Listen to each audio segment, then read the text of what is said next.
साथियों, भारत के लिए नदी जल का महत्व क्या है, इसको समझने वाले पहले लोगों में, और आपको भी जब बताऊं तो आश्चर्य होगा, यहां किसी को भी पूछ लीजिए, हिंदुस्तान में किसी को पूछ लीजिए कि देश आजाद होने के बाद सबसे पहले जल शक्ति, पानी का सामर्थ्य, पानी के लिए दूरंदर्शी आयोजन, इसके विषय में किसने सोचा था, किसने काम किया था? यहां मेरे पत्रकार बंधु भी जवाब नहीं दे पाएंगे। क्यों? जो सच्चाई है उसको दबा के रखा गया, उसे छिपा करके रखा गया और एक ही व्यक्ति को क्रेडिट देने के नशे में सच्चे सेवक को भुला दिया गया। और आज मैं बताता हूं, देश आजाद होने के बाद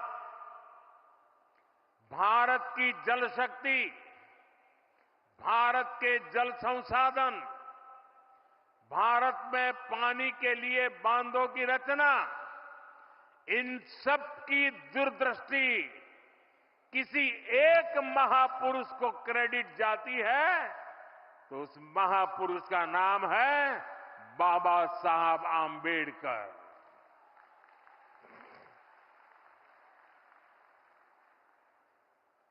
भारत में जो बड़ी नदी घाटी परियोजनाएं बनी, इन परियोजनाओं के पीछे डॉक्टर बाबा साहब आंबेडकर का ही विजन था।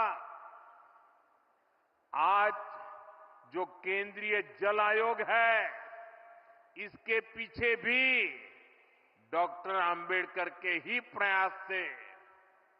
लेकिन कांग्रेस ने कभी जल संरक्षण से जुड़े प्रयासों के लिए, बड़े बांधों के लिए बाबा साहब को श्रेय नहीं दिया, किसी को पता तक नहीं चलने दिया।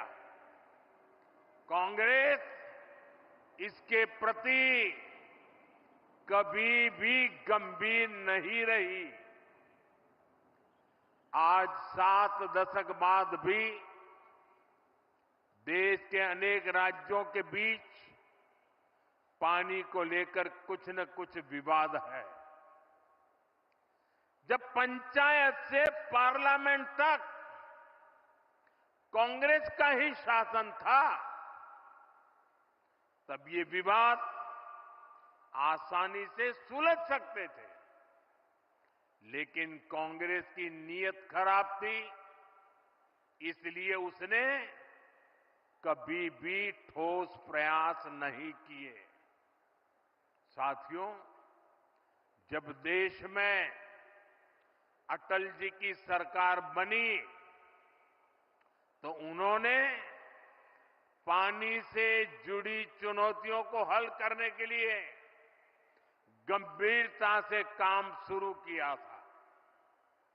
लेकिन 2004 के बाद उनके प्रयासों को भी, जैसी अटल जी की सरकार गई, वो सारी योजनाएं, सारे सपने ये कांग्रेस वालों ने आते ही ठंडे बस्ते में डाल दिया।